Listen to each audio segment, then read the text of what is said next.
అందరికీ నమస్కారం. రాష్ట్రపతి ప్రకటన పెన్షనర్స్‌కి శుభవార్త అనే ఒక ఇంపార్టెంట్ అప్డేట్ గురించి పూర్తి వివరాలు మీకు చెప్పడానికి ఈ వీడియో అయితే చేస్తున్నాను. సో వీడియో స్కిప్ చేయదండి, అప్పుడే నేను చెప్పే సమాచారం అర్థమవుతుంది. మన ఛానల్‌ని ఫస్ట్ టైం చూస్తుంటే ఖచ్చితంగా ప్రతి ఒక్కరు సబ్స్క్రైబ్ చేసుకుని వీడియో చూస్తే ఇటువంటి ఇంపార్టెంట్ అప్డేట్స్ ఎప్పటికప్పుడు పొందవచ్చును. అలాగే మీకు వీడియో నచ్చితే తప్పకుండా ప్రతి ఒక్కరు లైక్ చేయడానికి ప్రయత్నం చేయండి. ఈ వీడియోకి 1000 లైక్స్ ఎక్స్పెక్ట్ చేస్తున్నా. మరి చూద్దాం ఎంతమంది లైక్ చేస్తారు. సో లేట్ చేయకుండా టాపిక్‌లోకి అయితే వెళ్దాం.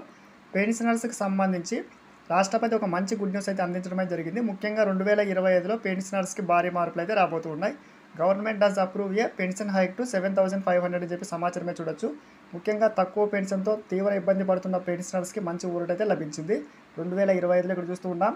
While and immediate jump to 7,500 అని చెప్పి. సో ముఖ్యంగా మనకి పెన్షనర్స్‌కి 18 నెలల డిఏ అయితే పెండింగ్ అయితే ఉంది. సో ఇది కూడా మనకి విడుదల కానుందని చెప్పి తాజా సమాచారం. 18 నెలల డిఏ విడుదలైతే ఒకేసారి భారీ మొత్తంలో పెన్షనర్స్‌కి సంబంధించి అకౌంట్లో మనకి అమౌంట్ అయితే జమ కానుంది. ఇక్కడ చూడొచ్చు 2014లో ఏర్పడిన 7వ వేతన సంఘం 2016 జనవరి నుంచి అమల్లోకి అయితే వచ్చింది.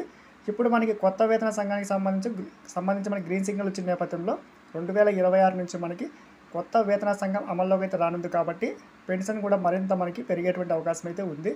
అదేవిధంగా మనకి ఈలోగా 2 సార్లు డిఏ అయితే మరోసారి పెరగనుందని చెప్పి తాజా సమాచారం. మొత్తంగా పెన్షనర్స్‌కి సంబంధించి ఈ సంవత్సరంలో మంచి గుడ్ న్యూస్ అయితే వచ్చింది. సబ్స్క్రైబ్ చేసుకోండి. Thanks for watching.